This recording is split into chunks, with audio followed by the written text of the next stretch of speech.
प्रातः वंदन। मैं वंदनी अपने चैनल संस्कृति के माध्यम से आप सभी का स्वागत करती हूँ। श्री वाल्मीकि जी कृत रामायण और श्री तुलसीदास जी कृत रामचरितमानस में वर्णित दो पक्षियों गिद्धराज संपाति और गरुड़राज जटायु के बारे में हम चर्चा कर रहे थे। संपाति और जटायु के जन्म के बारे में हम अपने पिछले वीडियो में बता चुके हैं, जिसका लिंक डिस्क्रिप्शन बॉक्स में है। जटायु और संपाति के बीच की प्रतियोगिता के बारे में भी हमने बात की थी, जिसमें संपाति के दोनों पंख जल जाते हैं और वो समुद्र तट पर आ गिरते हैं और जटायु पंचवटी में जाकर रहने लगते हैं। कुछ वर्ष पश्चात अयोध्यापति दशरथ आखेट हेतु पंचवटी आए, जहां पर उनकी भेंट जटायु से हुई। उस समय जटायु ने श्री दशरथ जी की बड़ी सहायता की, जिस कारण दोनों में घनिष्ठ मित्रता हो गई। कुछ काल पंचवटी में रहने के बाद श्री दशरथ जी वापस अयोध्या लौट गए। जटायु वहीं पंचवटी में अपना जीवन व्यतीत करने लगे। आगे चलकर जब श्री राम को वनवास हुआ तो वे माता सीता और लक्ष्मण सहित पंचवटी रहने के लिए पहुंचे। वहीं उनकी भेंट जटायु से हुई। तब जटायु ने उन्हें बताया कि वे उनके पिता दशरथ के मित्र हैं, तो श्री राम जी को अत्यंत प्रसन्नता हुई। उन्होंने जटायु को पितृतुल्य ही सम्मान दिया और उनका आदर अपने पिता के समान ही करते रहे। जब तक श्री राम पंचवटी में रहे तब तक जटायु ने उनकी बड़ी सेवा और सहायता की।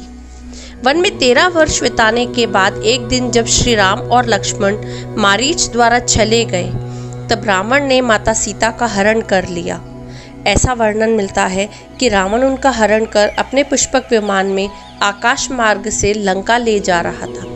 तब उस समय जटायु ने यह दृश्य देखा और तत्काल माता सीता की रक्षा के लिए रावण का मार्ग भी रोक लिया। उन्होंने विभिन्न प्रकार से रावण को धिक्कारा और कहा कि वे माता सीता को छोड़ दें, किंतु रावण किसी भी प्रकार माता सीता को छोड़ने को तैयार न हुआ। तब उनकी रक्षा हेतु जटायु ने रावण पर आक्रमण किया। उस समय जटायु अत्यंत वृद्ध एवं निर्बल थे, वहीं रावण अपनी शक्ति के चरम पर था। इस पर भी जटायु ने रावण का सामना अत्यंत वीरता से किया।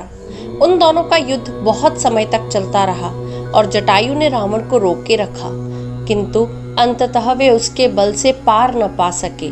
समय व्यर्थ होता देख रावण ने अपने चंद्रहास खड्ग से जटायु के पंख काट डाले, जिससे वो भूमि पर आ गिरे।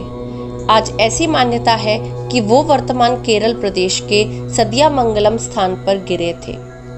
जब श्री राम और लक्ष्मण पंचवटी वापस लौटे तो माता सीता को वहां न पाकर उन्होंने वन ढूंढने लगे।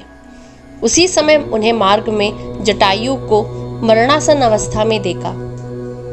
रामायण में वर्णित है कि श्री राम जटायु की वो दशा देखकर अत्यंत दुखी हुए और तत्काल उनका सर अपनी गोद में रख लिया।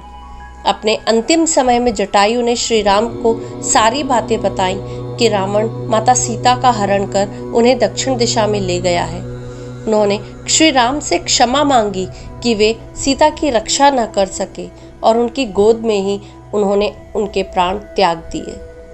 जटायु की मृत्यु के बाद श्री राम ने पुत्र की भांति उनका अंतिम संस्कार किया। मान्यता है कि जटायु कुल 60,000 वर्षों तक जीवित रहे। आज भारत में ऐसे कई स्थान हैं जहां जटायु का मंदिर है। इनमें से सबसे प्रसिद्ध मंदिर केरल के कोल्लम जिले का सदियामंगलम है, जहां उनका बहुत प्राचीन मंदिर है। ऐसी मान्यता है कि पंख कटने के बाद जटायु इसी स्थान पर गिरे थे। इसके अतिरिक्त आंध्र प्रदेश के अनंतपुर जिले में लेपाक्षी नामक एक स्थान है।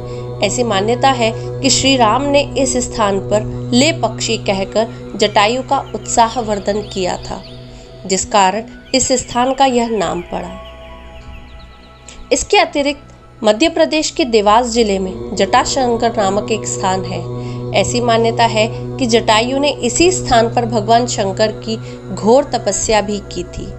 कुछ दशकों पूर्व इस स्थान पर सैकड़ों की संख्या में गिद्ध रहा करते थे, किंतु अब वन कटने से उनकी संख्या बहुत ही कम हो गई है।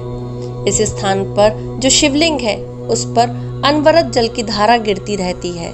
इसी कारण से इसका यह नाम पड़ा। यह स्थान भोलेनाथ और जटायु को समर्पित है। तमिलनाडु के ही तिरुपुल्लुभुतांगुड़ी मंदिर के बारे में ऐसी मान्यता है कि वहां श्री राम ने जटायु जी का अंतिम संस्कार किया था।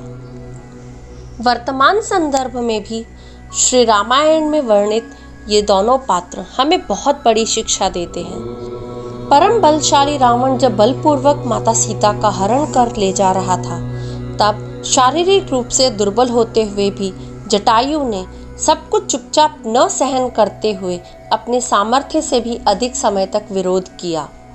आज भी हमारे समाज में प्रतिदिन रावण किसी न किसी रूप में सीता जी रूपी कन्याओं महिलाओं पर अत्याचार, प्रहार, अपहरण आदि अनेक प्रकार की प्रताड़नाएं करते हैं। ऐसे में प्रत्येक मनुष्य, चाहे वह स्त्री हो या पुरुष, बड़ा हो या छोटा, हम सभी की यह नैतिक जिम्मेदारी बनती है कि इस अन्याय के खिलाफ न सिर्फ आवाज उठाएं बल्कि अपने सामर्थ्य के अनुसार विरोध भी करें और संपाति के समान ही अपनी दूरदृष्टि का उपयोग करते हुए ऐसी अवांछित घटनाओं को घटने से रोकने के लिए आगे बढ़े।